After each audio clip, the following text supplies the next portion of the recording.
si à 100 ans je suis toujours pas mariée et que je trouve enfin l'amour, pourquoi pas me marier? Si j'ai envie de faire mon premier saut en parachute, pourquoi pas? C'est pour ça que là j'ai envie de me battre pour faire changer le regard des gens sur le monde de la vieillesse, comme ma grand-mère m'a fait changer mon regard. À ses 100 ans, on m'a annoncé qu'elle en avait pour 1 semaine à vivre parce qu'elle était en SSR, donc c'est entre l'hôpital et l'EHPAD. Je me suis dit, si j'étais à sa place, est-ce que j'aimerais mourir seule, loin de tout le monde?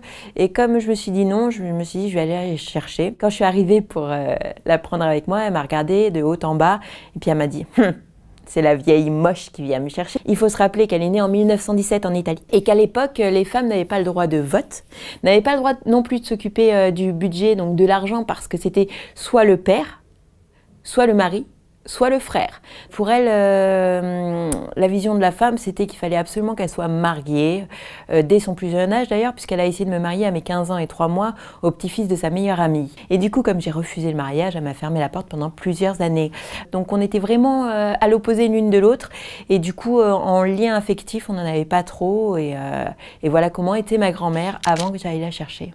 Je l'ai descendue de région parisienne en Vendée puisqu'on était à 500 km l'une de l'autre. Le médecin m'a dit mais vous comprenez, le trajet, les 500 km, ça peut la tuer. Et là je le regarde, je fais excusez-moi mais c'est quoi le risque? Vous m'annoncez qu'elle en a pour 1 semaine à vivre. Je viens la chercher, elle meurt dans le trajet. Mais au moins, elle sera avec sa famille. Et finalement, ça n'a pas été 1 semaine, mais 3 ans, 3 mois et 3 semaines. Donc, je pense que la surprotection aussi, ça étouffe les personnes âgées. Quand j'ai récupéré, elle avait 15 kilos de moins. Elle était sous 1 tonne de cachets. Elle avait un carcinome à la tête aussi, enfin, de ce qu'on m'avait dit. Et du coup, elle était également incontinente. Et moi, j'avais expliqué que je ne savais pas m'occuper d'une personne âgée, surtout incontinente. Et quand je suis arrivée donc à la maison, que je l'ai installée dans sa petite chambre et tout, tranquille, et qu'elle était d'une humeur massacrante parce qu'elle venait de se taper 500 km, ça faisait 50 ans qu'elle n'avait pas pris la voiture, je me suis dit c'est pas grave, je vais téléphoner, on va m'envoyer quelqu'un pour m'expliquer un peu comment m'occuper de ma grand-mère.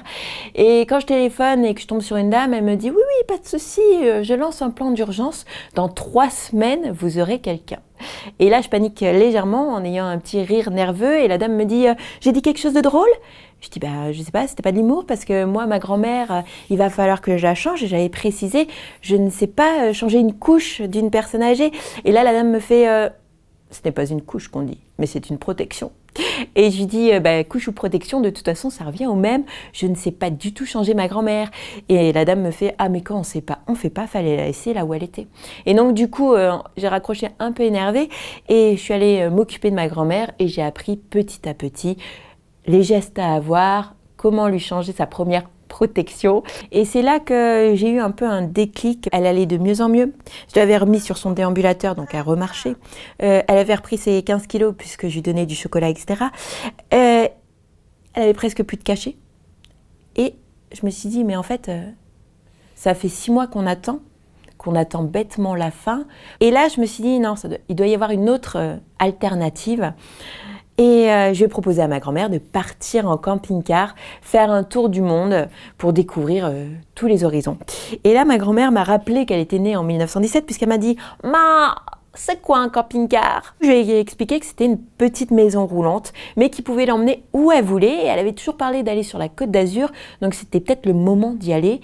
Et Lourdes, puisqu'elle était très croyante, et en même temps son village natal en Italie, puisque j'y étais jamais allée. Du coup, on est parti faire un test de 40 jours. Avec mes parents en arrière, ma grand-mère dans le camping-car qui trouvait ses petites marques et tout. Tout est parti de travers, elle s'est cassé le nez, 8 points de suture, il y a eu la grêle, elle a cru au bombardement, mais vraiment tout de travers.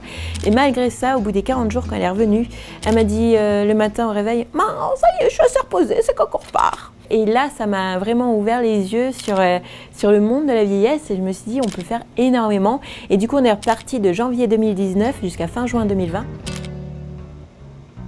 On faisait du camping sauvage sur une plage en Espagne, tranquille. Et ma grand-mère avait tendance à me dire « Tu sais, Fiona, moi, j'y vois pas très bien avec l'âge et tout. » Et puis là, je commence à la pousser et tout. Puis elle me fait « Ma, celui-là, il a pas de vergogne. » Je dis « Qui, mémé ?»« Lui, là-bas, au fond. » Et l'homme se promenait tout nu. E on va au Portugal. Adesso Eh oui. Traverser donc la frontière comme ça, et ma grand-mère faisait des grands yeux. Oh, au Portugal, on peut aller jusqu'au Portugal. On a arrêté la circulation pour la pousser avec les panneaux 101 ans, mais mes parents vadrouillent. Et les gens, quand ils ont compris que ma grand-mère avait 101 ans, ils se sont mis à l'applaudir et elle s'est redressée sur son fauteuil. C'est de moi qu'on parle. Le plus embarrassant, je peux vous le dire, c'est que ma grand-mère a voulu me marier à tous les hommes qu'on a croisés. Ça donnait des situations assez, des fois, inextricables pour expliquer au monsieur que non, je voulais pas les épouser. Et ma grand-mère me faisait chaque fois des œillades de côté. Il est beau celui-là. Je disais, mais mémé, il a 60 ans, il a 50 ans, il en a 70, il en a 20, il en a 30, parce qu'elle, pour elle, l'âge ne comptait pas. Et à un moment donné, il y en a un qui a eu l'idée ingénue de m'écrire un poème et de le lire devant ma grand-mère. Donc là, je me suis dit, pourquoi moi? Mais pourquoi on me fait ça? Et avant même la fin de son poème, il s'est mis à sursauter et à dire, regardez, j'en ai des frissons tellement que je suis bon. Et là, je me suis dit, non, c'est pas possible. Il y a des vaches sur la route, on essaye de passer pour qu'elles ne viennent pas sur nous. Voilà. On a rencontré un compatriote à ma grand-mère, donc je vais le voir, c'était un Italien d'une 30aine d'années. Et je dis, voilà, je suis avec ma grand-mère et tout, elle a 102 ans et tout. Et il me dit, la maman, il n'y a rien de mieux, la maman. L'après-midi, ma grand-mère a tendance à somnoler un peu, à faire sa petite sieste. Et lui, il met la musique à fond, torse nu, en train de faire sa vaisselle, etc. Et je me dis, il n'a pas dû comprendre franchement ce que je lui ai dit, parce que la grand-mère, il fait « Oh, je suis désolée, là, oui, j'avais oublié et tout, pas de souci. » Donc, il baisse le volume et tout. Et puis, ma grand-mère, elle n'a pas du tout apprécié, apparemment, parce que le soir, quand elle s'est couchée, elle s'est mise à chanter, en hurlant de plus en plus fort, jusqu'au petit matin. Et quand je me suis levée, je suis sortie, puis j'ai vu l'Italien, mais pas un sourire. Quand mémé, elle se réveille, je l'installe, et on va faire un petit tour en fauteuil roulant. Et quand on revient vers le camping-car, là, on voit l'Italien qui est en train de se carapater avec son camping-car et tout, et ma grand-mère, elle lui fait « Ma, vous allez où, là ?» Et lui, il lui fait « Où le vent m'emportera ?» Et elle regarde, elle lui fait un clin d'œil. Quel malin celui-là, il a compris. Et donc il n'a pas du tout apprécié ma grand-mère. Et c'est beau, mais de loin apparemment, les mamas. L'humour a fait partie de ces 3 ans de voyage, de ces 3 ans de galère, de ces 3 ans d'aventure, de ces 3 ans de vie commune. Et plus je lui en montrais, et plus elle revivait, elle s'épanouissait. On a appris à s'apprivoiser tout simplement, et à se créer des liens. Et elle m'a montré aussi ce que c'était la souffrance du manque. Puisque quand je lui donnais son petit déjeuner le matin, elle avait tendance à cacher sa nourriture dans son t-shirt tout simplement, surtout les gâteaux au chocolat. Et chaque fois que je la changeais, je dis mais mémé, arrête de cacher la nourriture, il y en a plein les placards. Et chaque fois elle me répondait Ma, toi tu sais pas ce que c'est de manquer. Et elle a raison, j'ai jamais su ce que c'était de manquer. Et elle l'a su parce qu'elle a connu la Première Guerre mondiale, elle a connu la Seconde Guerre mondiale, elle est née dans la grippe espagnole, donc elle a vraiment connu tout ça. Et elle avait tendance aussi à s'étonner de cette façon d'être toujours pressée par le temps. Parce qu'elle me disait, moi à l'époque, je faisais le linge dans la rivière. On se lavait dans la rivière puisqu'on n'avait pas l'eau courante. On faisait sécher le linge sur les broussailles. On travaillait des 10-15 heures par jour dans les rizières, des travails harassants. On n'avait pas l'électricité non plus. Et pourtant, on trouvait le temps d'être tous ensemble. On chantait pour donner du courage, etc. Et vous, dans votre société, vous n'arrêtez pas de dire « je suis pressée, j'ai pas le temps ». Alors que vous avez juste à appuyer sur un bouton pour mettre le lave-linge en route, le sèche-linge, la cafetière, etc. Et pourtant, vous êtes happé par le temps. Avec ma grand-mère, on faisait du 20 km jour.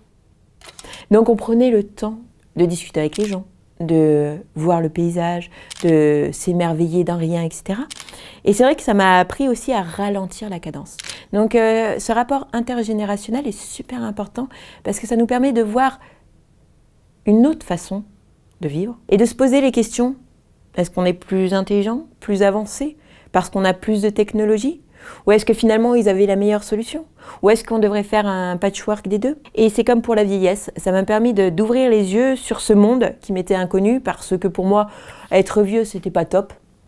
Quand on commençait à être incontinent, bah, c'était la fin. Alors que ma grand-mère, malgré son incontinence, je l'ai amenée énormément loin. Et c'est pour ça que j'ai envie de me battre pour faire changer les gens, le regard, justement sur le monde de la vieillesse.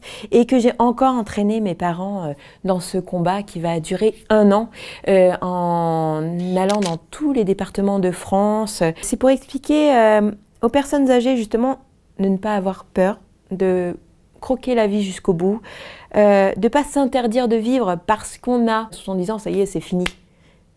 Mais attendez, à 70 ans, et admettons, on aille jusqu'à 100. Ça veut dire que pendant 30 ans de sa vie, on attend bêtement la fin.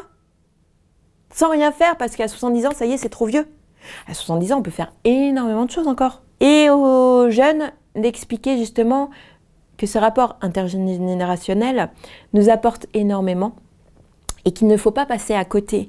Et c'est pas parce qu'on ne supporte pas ses grands-parents, par exemple, qu'on ne peut pas aller voir son vieux voisin ou sa vieille voisine, aller passer un petit coucou, un petit bonjour et prendre le temps. Dire bah, je suis là. Juste, je suis là si vous avez besoin. Ça, c'est pas énorme, ça ne coûte rien, mais pour la personne qui reçoit ce « je suis là, t'es pas tout seul », c'est quelque chose de grandiose. Parce que ça peut justement redonner la santé. Je ne dirais pas comme ça, mais le sourire, cette envie justement de croquer la vie, etc., bah, ça combat pas mal de choses et ça redonne du baume au cœur. Aussi belle que Mianon. Oh non. Et si...